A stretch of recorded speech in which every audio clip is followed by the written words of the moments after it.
ওখান থেকে না শ্রবণ করে যেখানে ভগবান আসন পেয়েছে আপনারা কৃপা করে আসনে আসুন, তাহলে আপনাদেরও লাভ আর আমরা যে কীর্তন করবো আমাদেরকেও ভালো লাগবে। কারণ মায়েরা ভক্তরা যতক্ষণ না আসরে বসে ততক্ষণ ভালো লাগে না, তাই কিছু মনে করবেন না। এখানেও ভালো ব্যবস্থা রয়েছে, আপনারা আসরে বসুন, সামনে আসুন, খুব ভালো লাগবে। আর দুই বাহু তুলে কৃষ্ণ নাম করেন, কারণ যে কৃষ্ণ নাম তো আমরা শখে করি না। দেখবেন হিন্দুর ঘরে ঘরে মাসে পক্ষে পার্টি হয়, জন্মদিন হয়, কত কিনা হয়, কিন্তু কেউ শখ করে আর হরি নাম করে না। তাই মা শখ করে কেউ করে করে না। তাই তো যখন বহুদিনের পর আজ হরিনাম সংকীর্তনে আসর বসেছে এই গৃহে, তাই দূর থেকে নয় একটু কাছে এসে বদনে হরিনাম বলে বাহু তুলে সকলে মিলে কৃষ্ণ নাম করুন। তাতে আপনাদেরও মঙ্গল, ইহকালের মঙ্গল, পরকালের মঙ্গল। নিতাই গৌর হরি বল, হরি বল।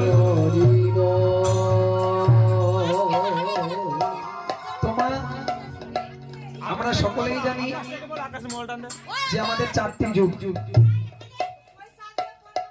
আমরা সকলেই জানি মা আমাদের চিৎকার করেন না মায়েরা, আমরা সকলেই জানি আমাদের চারটি যুগ। কি কি না? সত্য, ত্রেতা, দ্বাপর, কলি। সত্য, ত্রেতা, দ্বাপর, কলি। কি বলছেন? চারি যুগে চারি ধর্ম জীবের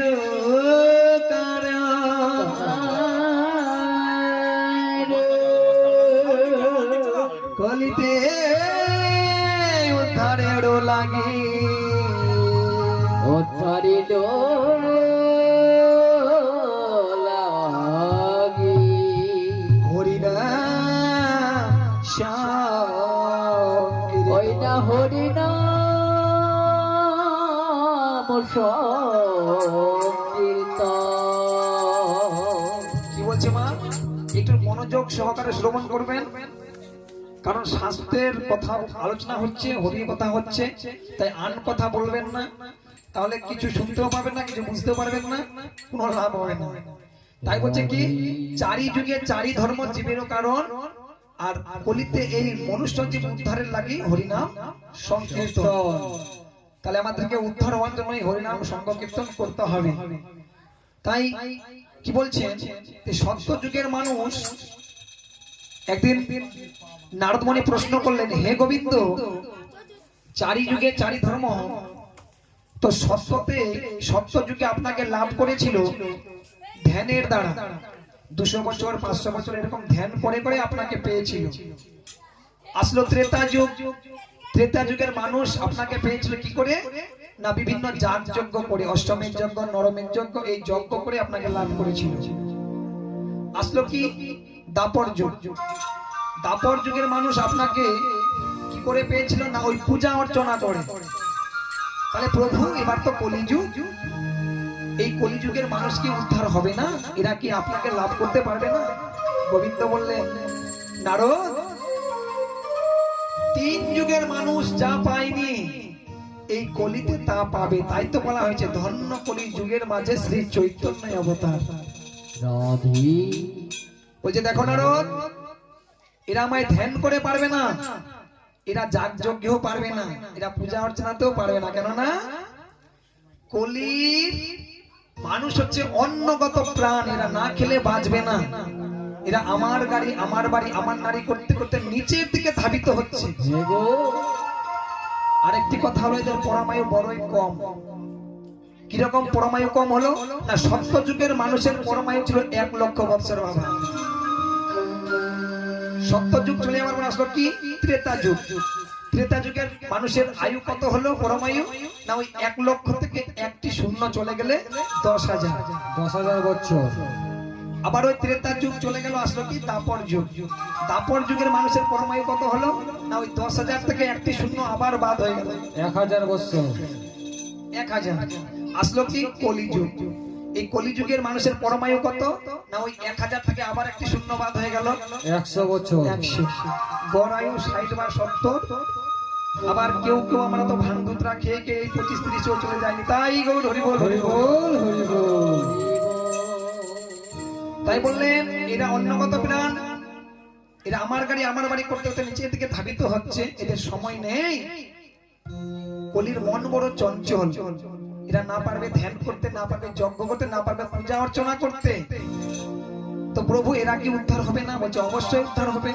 তো প্রভু কিরকম উদ্ধার হবে? দেখো নারদ, আমি কলিতে উদ্ধারের জন্য সহজ উপায় করে দিলাম। কি উপায়? না কলির জীব সমস্ত দিন কাজ করবে, কারণ এরা সংসার, এরা তো সংসার ধর্ম পালন করে, তাই এদের সময় কম।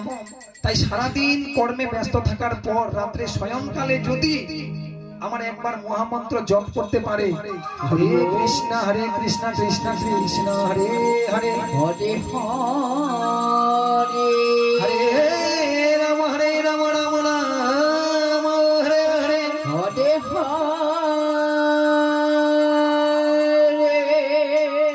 ভগবান বললেন এই 16টি নাম 32টি অক্ষর কলির মহামন্ত্র আমি প্রদান করলাম। বদনে একবার যদি আমার ভক্ত এই জপ করতে পারে, তো এটাই তার উদ্ধারের পথ নির্ধারিত করে দেয়নি। তাই গৌর হরি বল হরি বল হরি বল। আরো আমরা জানি যে আমরা 84 লক্ষ জনি ভ্রমণ করার পর মানব দেহটা পেয়েছি। মা কত লক্ষ জনি?